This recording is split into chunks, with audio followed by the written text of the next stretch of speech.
I don't know about you, but whenever I want to get a protein bar after a workout, I spend a large amount of time deciding which brand to buy. There are so many options to choose from, ranging from the cheapest bar at 50 cents to the priciest one at $3. I always ask myself which one is the best. Today I want to answer that question. So I went to the grocery store and bought 12 different protein bars, and together with my friends we tasted all of them. And oh boy, the outcome was very surprising. But before I tell you the results, we need to establish some things. What is a protein bar and how we are going to rate them from now on? A protein bar by definition is a convenience food that contains a high proportion of protein relative to the carbohydrates and fats. Now that we know what a protein bar is, let's establish the rating method. We graded them based on three criteria: taste, texture and price. The first one self-explanatory, but the third one we decided to rate it based on how many proteins and calories you get per dollar. What I mean by this is that if I get more protein and less calories per dollar, the score will be higher, and vice versa.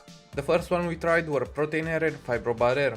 Both are from the same company and are about the same price. The main difference is the flavor, Protein Air being the classic one, having a dryness to it. You feel like something is in your mouth, like dirt. While Fibrobar Air has a green flavor which adds a little bit of sweetness. And the aftertaste is not that too bad. Exactly. It's like green tea. We rated them as follows. For the first one, the taste was a 4.5. It's like a biscuit.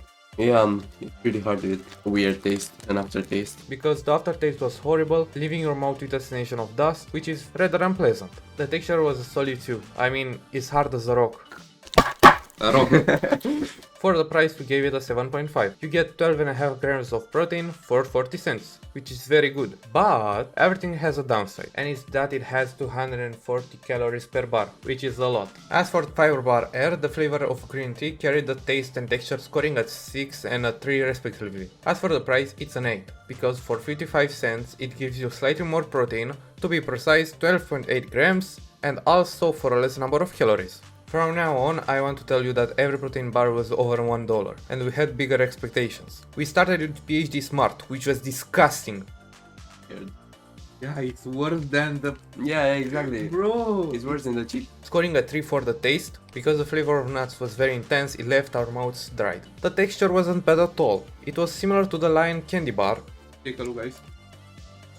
But because of the intensive flavor, we scored it at a 4. Surprisingly, the nutritional values were very good. You get 20 grams of protein for 241 calories, which made us score it at an 8. For now, let's take a break from the bad protein bars and quick fire some that were really good. Caramel Crunchy and Vita Rich got the same score for the taste, an 8, mainly because of personal bias. Caramel and banana are my cup of tea. As for the texture, the biotech felt short, mainly because of the gummy feel.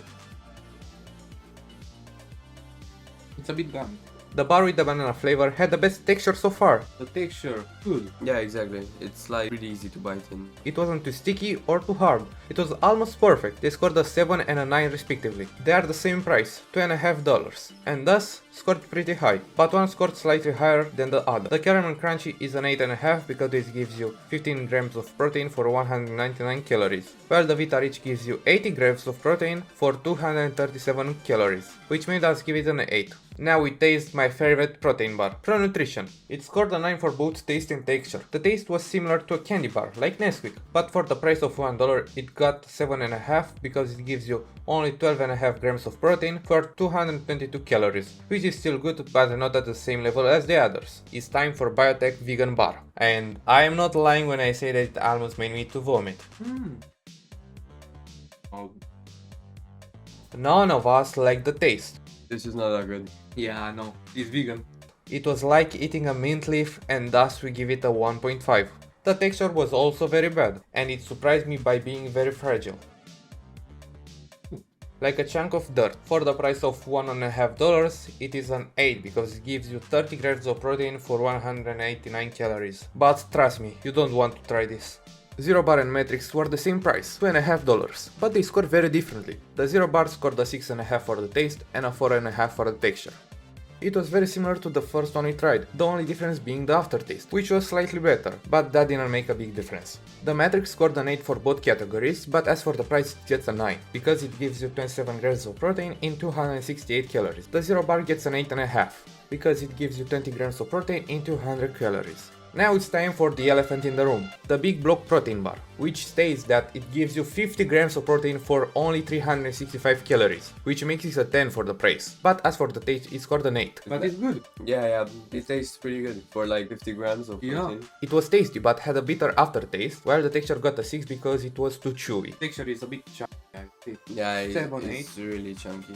In the end, the best protein bar was Olymp, which scored both for taste and texture a 9. And for the price of $2.3, you get 20 grams of protein for 268 calories, which made us score it an 8. But overall it was the tastiest one and had very good nutritional values. This was a very exciting experience, and we had a lot of fun making this video. If you are more content like this, don't forget to leave a like and write a comment about your favorite protein bar. This was all guys, thanks for watching and remember, it was just a theory, a protein theory. Now that the video is over, I want to say thank you MatPat. I watched you since the pandemic, and since then I become more and more attached with science and overanalysis. And again, thank you for being part of my childhood.